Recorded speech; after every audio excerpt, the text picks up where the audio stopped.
Good morning. I still am on my series of running the race, and it's good to see you this morning. In running the race, I had a 4-part series on running the race, and that is to really run well. You have to run well, and you have to obey well, you have to focus well, and you have to finish well. Now, this morning is the 3rd part. In running the race, run, focus. And I want to have some object lessons. As you take a look at this, what is this? Okay, I'm going to throw it up and catch it, but you just tell me, what do you see? Here it goes. 3, 4, 5, 6, 7, 8, 9, 10. What do you see? Well, this is an illustration of a tennis ball.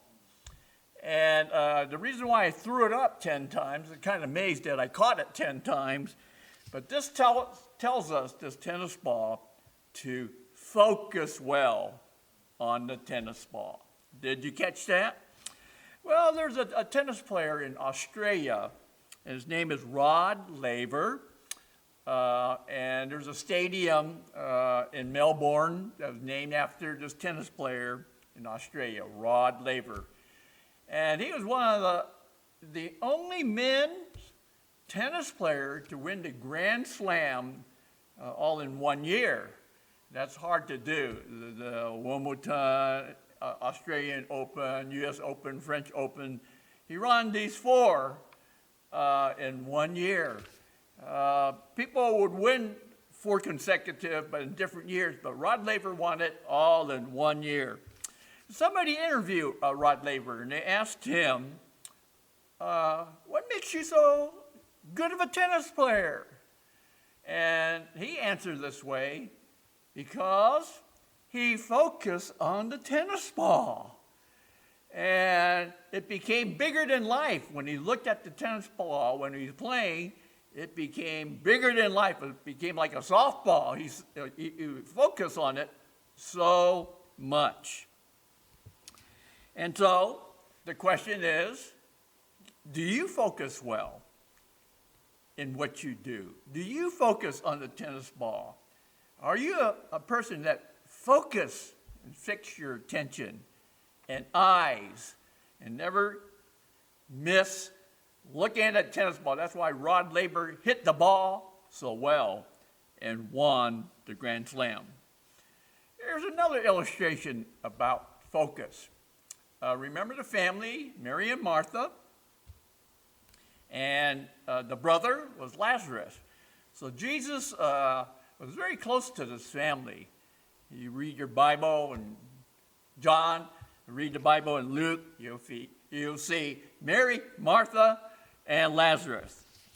Well, one day in Luke chapter 10, Jesus comes into the town, and Martha sees him first, invites her into her home, and Mary is there, and Lazarus is not. But as Jesus was invited to come into this home of his friends, it says here in the Bible, but Martha was distracted. Distracted! She's distracted with so many things. Just like today, the virus has made distraction in our lives, has it not? And the Bible says here, but Martha was distracted with all her preparations, and she came up to him, Jesus, and says, Lord, do you not care that my sister, who is Mary, has left me to do all the serving alone? So what is Martha doing? She's complaining. And then Martha says, tell her to help me.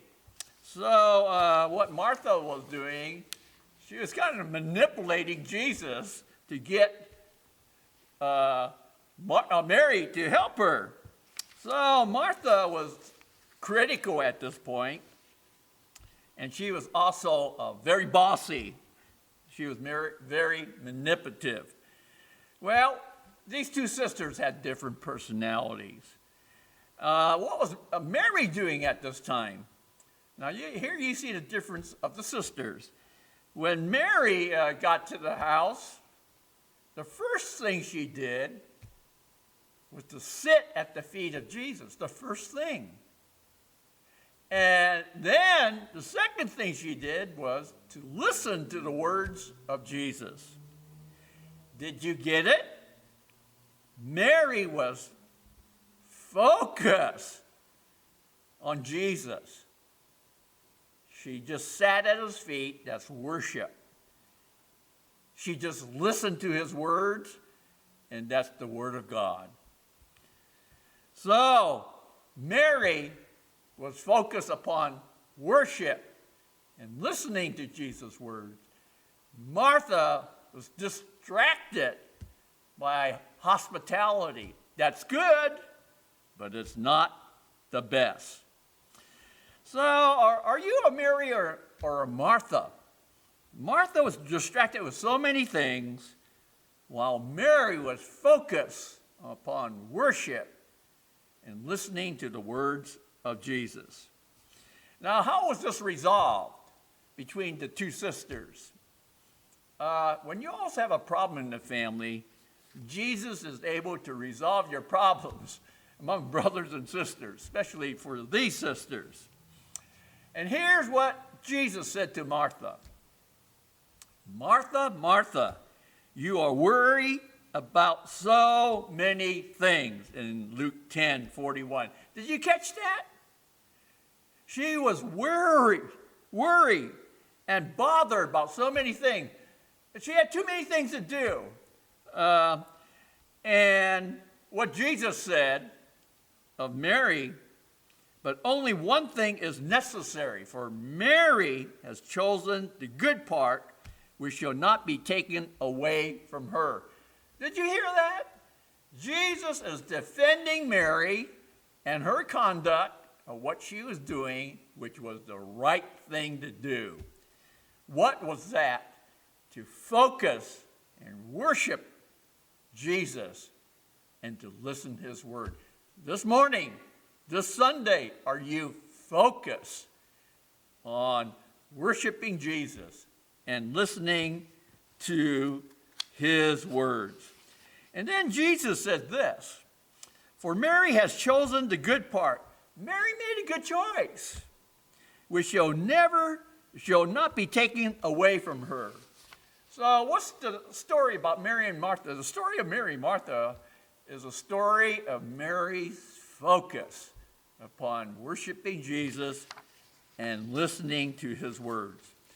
Well, so we're talking about focus. Rod Laver, focus upon the tennis ball. He won the Grand Slam. We talk about Mary and Martha. Martha, focus upon worshiping Jesus.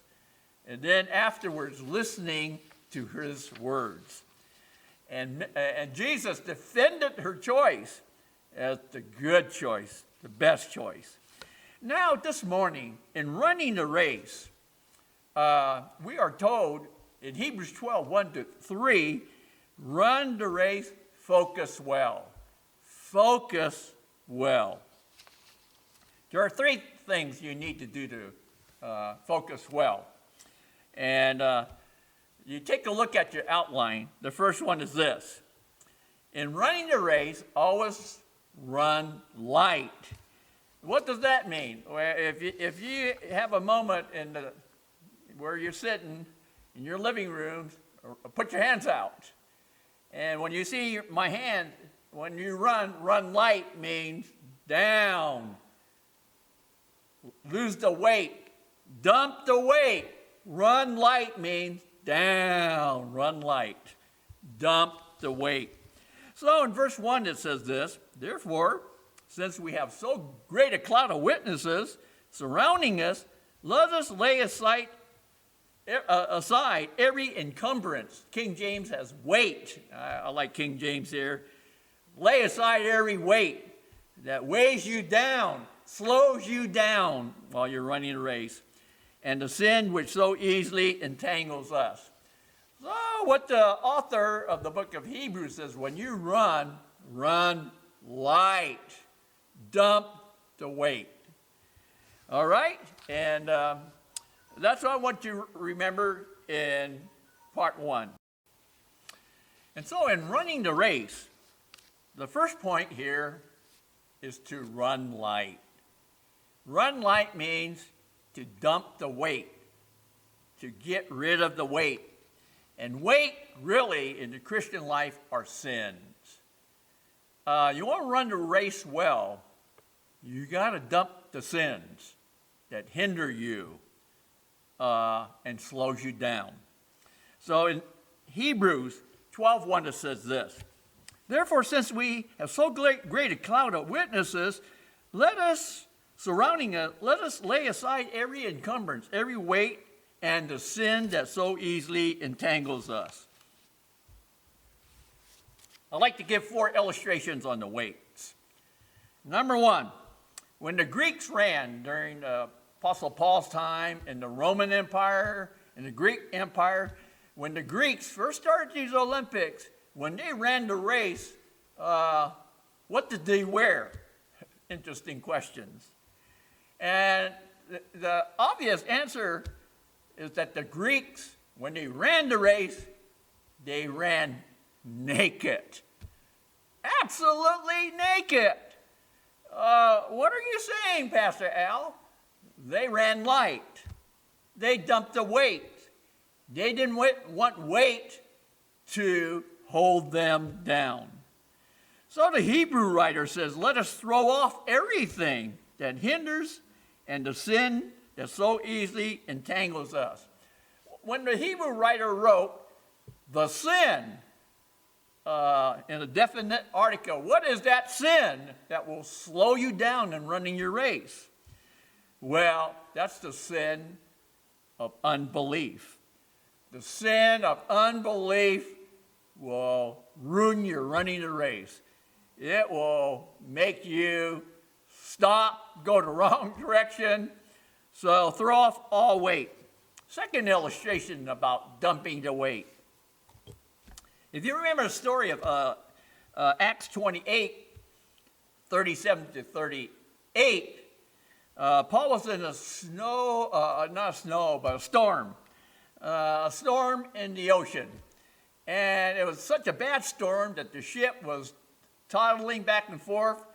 And if they didn't do something soon, it would sink into the ocean. So Dr. Luke says in Acts 28, 37 to 38, altogether there were 276 of us on board. So that was a pretty full passengers list, 276 people. And when they had eaten as much as they wanted, they had to strengthen their bodies in order to do something. They lightened the ship. Did you hear that? Did you hear that? Acts 28, they lightened the ship by throwing the grains into the sea. I remember as a little boy, a young teenager, my mom, dad, they went to a Chinese grocery store, and they got about 20 pounds of Chinese rice. It was somewhere around there. And I remember lifting them for a young man at that time. That was pretty heavy. But when you look at Acts 28, they had grain. And they were dumping all the grain, sacks of grains into the ocean to lighten the ship so they would be saved. And that's what saved them. They dumped the grain. They dumped the bags into the ocean, lightened the ship in order for it to be saved. What's that illustration tell you? That when you carry too much weight, you can't run the race. You got to dump the weight, dump the sins that drag you down. Number 3, a third illustration is the gold rush. In 1848, in California, they discovered gold. And all the world came to California, right here, California. And when they came the year after they discovered gold. So they discovered gold 1848, and The following year, 1849, all the overland wagon trails from the east came to the west, to California, looking for gold. What happened? All these people in their wagons, or covered wagons, they put too much stuff in the wagon. And even the animals died on the overland journey because there's so much weight, too much weight. They start dumping the weight. We don't need this, and to lighten the load of the covered wagons in order to get to the West Coast. You know, they found out they had to dump all the excess weight. It was killing the ox, and the ox could not pull the wagon. I learned in all of life, listen carefully, in all of life, learn to travel light, very light, dump the weight. Here's a fourth and last illustration about dumping weight. If you don't dump weight, and weights are sins we commit, they slow us down. We can't run a good race for God when we keep on sinning. We got to dump the sins, confess the sins, get rid of them. Don't do it. Well, when I was at Berkeley, holding a Bible study, when I was pastor at Chinese Independent Baptist Church, went to a Bible study there in Berkeley. And after sharing the Bible at UC Berkeley, AACF, Asian American Christian Fellowship, one lady came up to me and asked this question. And she's a tall Asian lady. And I said this. She asked me, Pastor Al, I have a boyfriend. And he told me not to become a missionary. What should I do? You know what I told that Asian girl? I said, listen, dump him. Dump him. Get rid of your boyfriend. He's a weight to you. The reason why I said that, because anyone that hinders you from doing the will of God is a weight. It slows you down. Anyone that hinders you from doing the will of God is a sin. You obey God, not man. So that's why I said, dump him. He's hindering you from doing the will of God. Well, 10 years later, I was on a cruise, and two young ladies were on the cruise, and two Asians, and I looked at them. They were 30 feet away, and they were looking at me. I said, oh, that made me feel uncomfortable. And they were talking. I said, oh, they could be talking about me. I felt uncomfortable, and I'll wait for the elevator to go down. And then they start walking to me. I said, well, I didn't know what was going to happen. And what happened? What happened there is the two ladies came up to me and says, do you remember us? I said, no, I'm sorry, I don't remember them. What happened was they were at the Asian American Christian Fellowship Bible study 10 years ago. That's why I didn't remember them. No. And then she told me, the tall Asian lady says, do you remember me? I said, no. I was the one that asked you the question. I have a boyfriend who doesn't want me to become a missionary. And you told me, dump him. I said, oh, no. And second question I asked her, what did you do? What did she do? She dumped him. And I said, do you have any regrets? She says, no regrets. So those are 4 illustrations of how to dump things, lighten your load, dump sin so that you can walk with the Lord. And now we continue on. In Hebrews 12:1, it says this, beware of the sin that can easily so entangle you. The sin, what is the sin? I believe it's the sin of unbelief. Remember the children of Israel? They got out of Egypt. They were in the Sinai desert going into the promised land. What did they commit? They committed this sin, the sin of unbelief. And they did not get into the promised land. And the Hebrews writer is writing to the Hebrew Christians, don't commit the sin of unbelief. that will stop you from running the race. One day I was watering my front lawn in San Leandro, our house. And I turned around accidentally to look at a car go by. I made a full spin, and the water hose tangled me up like a snake. It just tangled me up. Boom! I crashed and fell right onto the lawn. I was embarrassed. Well, that's what the Hebrew writer is saying. The sin which so easily entangles us, the sin of unbelief. So, summary 1, in running the race, put your hands up, run light. Now we've gone through the first point is get your hands up, run light, and you go down, run light. Oh, here's the second point. The second point is to run, put your hands up, run long. Run long means endurance. Run with endurance is the second point in running the race. So in chapter 12, Hebrews 12, 1b, it says, let us run with endurance the race that is set before us. And the question I have to ask you this morning, are you a long-distance runner? Here's how you become a long-distance runner. In verse 35, it says, therefore, do not throw away your confidence, which has great reward. So don't throw away your confidence.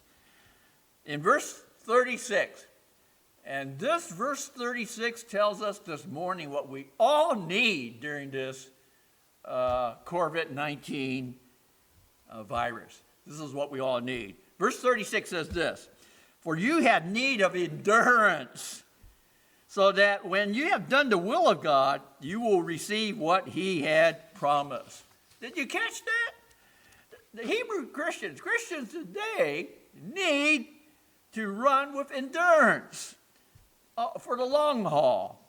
Have you heard of this quote before for athletes?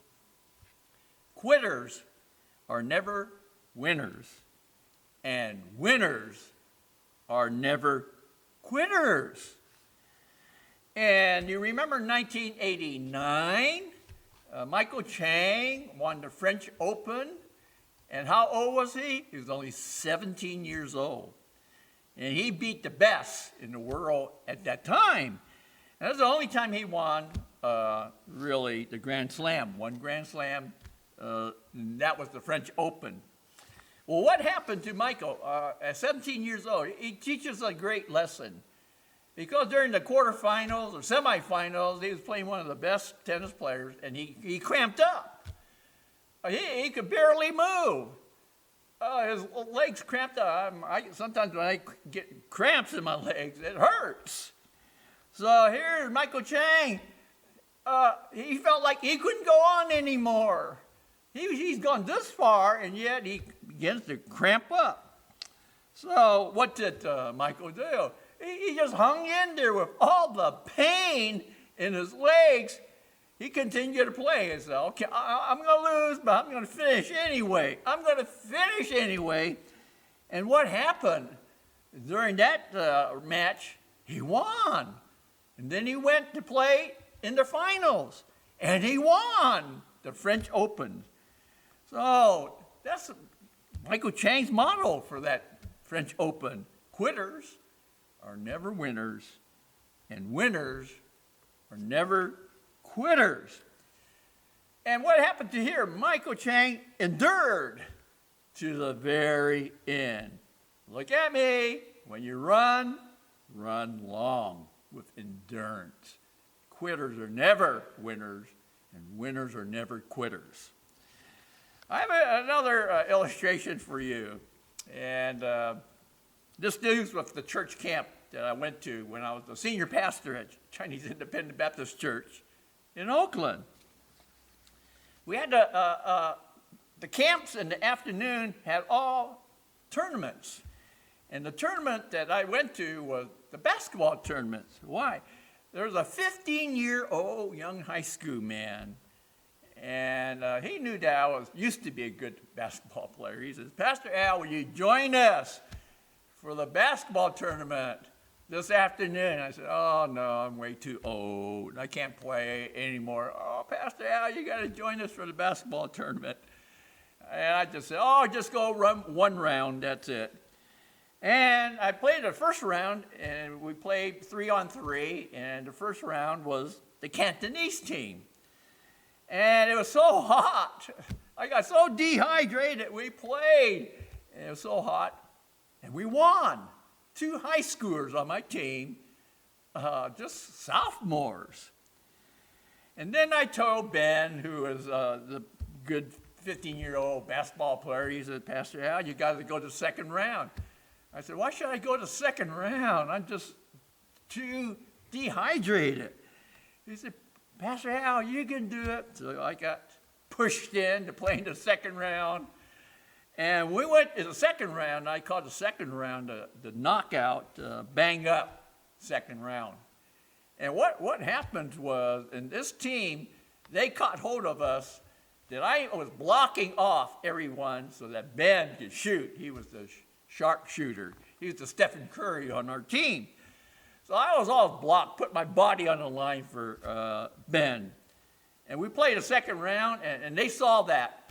And one Cal Berkeley student came and just rammed right into me, like head on, and knocked me down on my back to break up the block. I said, wow, they don't have any respect for pastors at church camps. And, you know, I was on my back, and then I got up very slowly, and then I learned at the end of the game, my youngest daughter was crying in the audience. I didn't even know that. They knocked my dad down, not only the dad, but the pastor, not only the pastor, but the senior pastor. And I went down, but you know what happened? We didn't quit, and we won the second round. And I told Ben, that's it, no more, no more.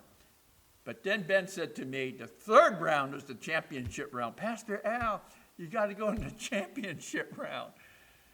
And I'm easygoing. I went into the championship round, and the championship round was the bloody finals. The bloody finals. This championship round was the championship team from last year. There's no way we're going to beat them with 2 high schoolers, 15 years old. So we played the bloody finals, and this was for the final. This was for the gold medal. And what happened in that time, the bloody finals, they caught hold of how we were winning. I would block for Ben, and Ben would shoot, and we keep on getting our points. So they chased after me. So one center, they chased after me. He just pushed off the block. Every time he saw me come near him, he would push me away. And then Ben couldn't shoot. And so we got to do something about it. I looked at my T-shirt during that time. It was full of blood. My T-shirt was full of blood. I said, what's happened? The center on the opposite side, when he fell down, he cut his web here between the thumb and the finger. He cut it here, and he's bleeding. And so every time he pushed off on me, he put the spot, his handprint of blood on my T-shirt. I said, this is crazy. At the end of the game, it was such a hard battle, we won. And I remember Michael Chang, he didn't quit. Quitters are never winners, and winners are never quitters. We won, and on Sunday we got our award. 2 high school students, 15 years old, and Pastor Al got this gold medal. The only gold medal I won in life. And what is this gold medal symbolic of? Oh, don't quit. Don't quit. And I want to go into the Hebrew Christians here. They are to run the race with endurance. How do you run with endurance? How do you run the long race? You run by faith. But my righteous one shall live by faith, and if he shrieks back, my soul will have no pleasure in him. You run by faith. But we are not of those who shrink back to destruction, but of those who have faith to the preserving of the soul. So what happened? You endure by faith. Faith propels you. And weights, sins, push you back. Summary 2. In running the race, run long. How do you run long? You run by faith. Faith propels you. Sin will take you down. Hello, friends. We're back to the last point. I want to review. Number 1, in running the race, run light. Run light. Dump the sins in your life. Run by faith. Lighten your load in life. Just learn to get rid of all sins and weights in your life. Number 2, in running the race, run long. Run with endurance. How do you run with endurance? You run by faith. Faith will propel you forward. But sin will drag you down. Third, how do you run the race? And this is the theme for the message, for the third message. You run focused. Remember this tennis ball? Focus on the ball is what made Rod Laver win all his Grand Slams. Focus. He learned to focus on the ball. Now for us, the Hebrew writer is writing to discourage Christians. And if anybody's discouraged, we're discouraged today. It's the COVID-19 virus is discouraging a lot of people. How do you fight that? How do you endure that? And Hebrews 12, verse 2 and 3 tells us. It says here, listen, this is the key part. Let us fix our eyes on Jesus, the author and perfecter of our faith, who for the joy set before him endured the cross, scorning its shame, and sat down at the right hand of the throne of God. Consider him, consider Jesus, who endured such opposition from sinful men, so that you will not grow weary and lose heart. Did you catch that last phrase? We get discouraged. Learn to focus on Jesus, so that you will not grow weary and lose heart. Jesus is our main focus. Jesus is our only focus. In verse 2 it says, and let us fix our eyes on Jesus. That's what, between the two sisters, Mary and Martha, Mary chose to fix her eyes on Jesus. Martha chose to be a busybody in life, and she did not know how to focus. Mary sat at the feet of Jesus and worshiped him and listened to every word that he uttered. And Martha missed the point. She was a busybody and getting things for hospitality. Hospitality was good, but it is never as good as to be worshiping and listening to Jesus. I want to share with you an illustration, and it's hard to find a good illustration, but you wait a few years and it does come.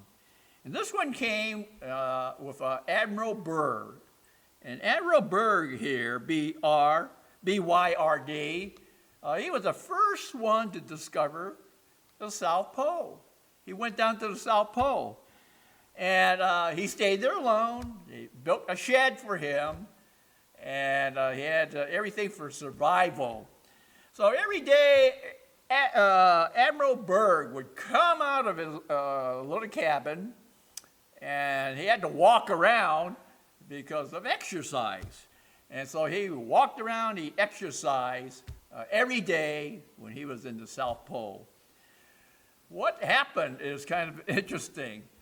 He was walking around one day, and the storm and snow kind of picked up. And what happened?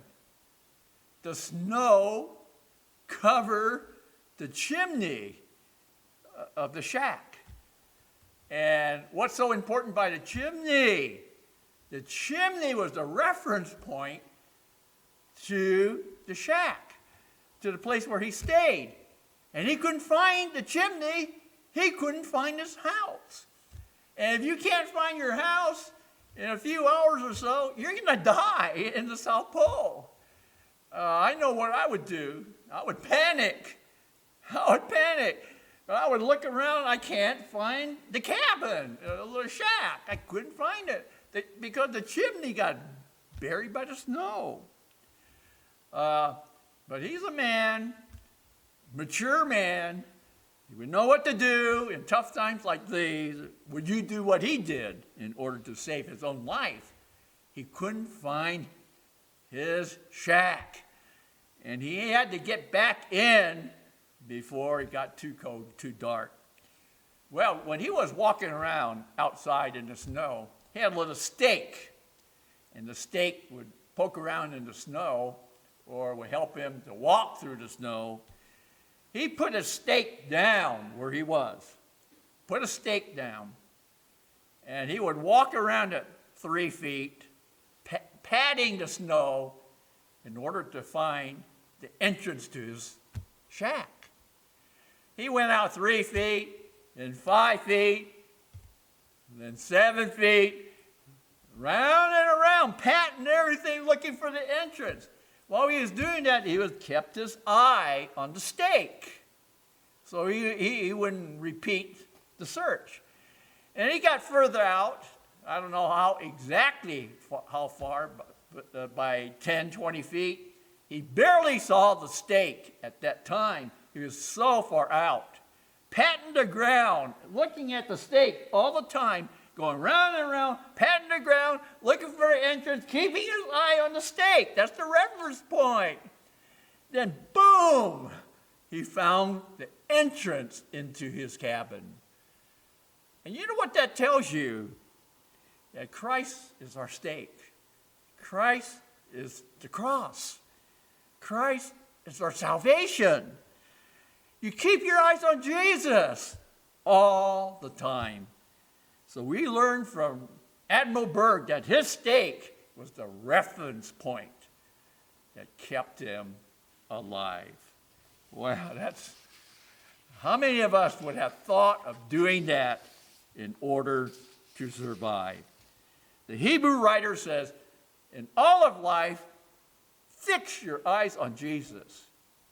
He's the author and perfecter of our salvation. So, if you keep your eyes fixed on Jesus, I go like that. In running a race, what do? First of all, you run light. Dump the weight. Dump the sins in your life, and you'll run a good life.